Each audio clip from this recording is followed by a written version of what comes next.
Hi, എല്ലാവർക്കും നമസ്കാരം. ഇന്ന് ഞാൻ തയ്യാറാക്കുന്നത് പുഴുങ്ങിയ മുട്ട കൊണ്ടൊരു ഫ്രൈ ആണ്. വളരെ എളുപ്പത്തിൽ തയ്യാറാക്കാവുന്നതാണ് ഈ റെസിപ്പി. അതിനായിട്ട് ഞാനിവിടെ 4 മുട്ട പുഴുങ്ങി എടുത്ത് വെച്ചിട്ടുണ്ട്. ഇനി മുട്ടയുടെ വെള്ള മാത്രം മാറ്റിയെടുത്ത് ചെറിയ കഷ്ണങ്ങളാക്കി അരിഞ്ഞെടുക്കാം.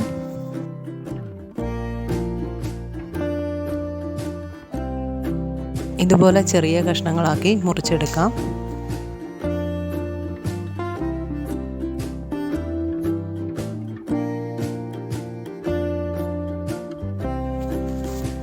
എല്ലാം ചെറുതായി അരിഞ്ഞെടുത്തിട്ടുണ്ട്. ഇനി ഒരു മൺചട്ടി അടുപ്പിൽ വെച്ച് അതിലേക്ക് 2 ടീസ്പൂൺ വെളിച്ചെണ്ണ ഒഴിക്കുക. സ്റ്റൗ ലോ ഫ്ലെയിമിൽ വെച്ചിട്ട് വേണം ചെയ്യാൻ. ഇതിലേക്ക് 1 ടീസ്പൂൺ മുളക് പൊടി,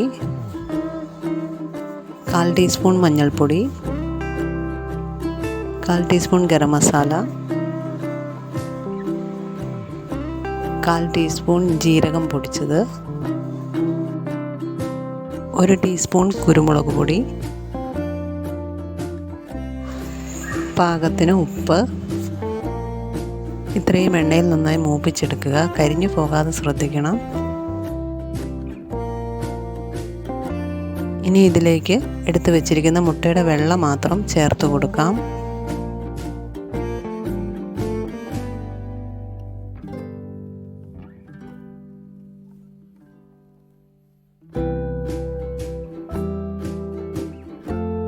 ഇനി ഇത് നന്നായി ഇളക്കി കൊടുക്കണം.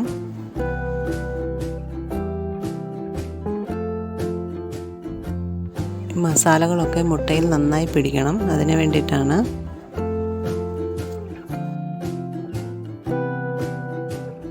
മസാലയൊക്കെ നന്നായി പിടിച്ചിട്ടുണ്ട്.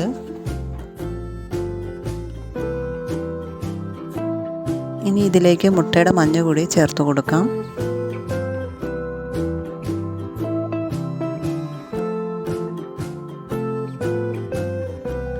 വളരെ ടേസ്റ്റിയായ എഗ്ഗ് പെപ്പർ ഫ്രൈ റെഡി ആയിട്ടുണ്ട്. ഇനി ഇതിലേക്ക് കുറച്ച് മല്ലിയില കൂടി ചേർത്ത് കൊടുക്കാം.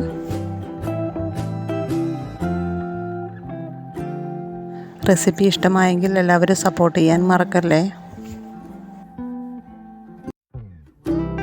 ഇനി ഇതൊരു സെർവിങ് ഡിഷിലേക്ക് മാറ്റാവുന്നതാണ്. Thanks for watching.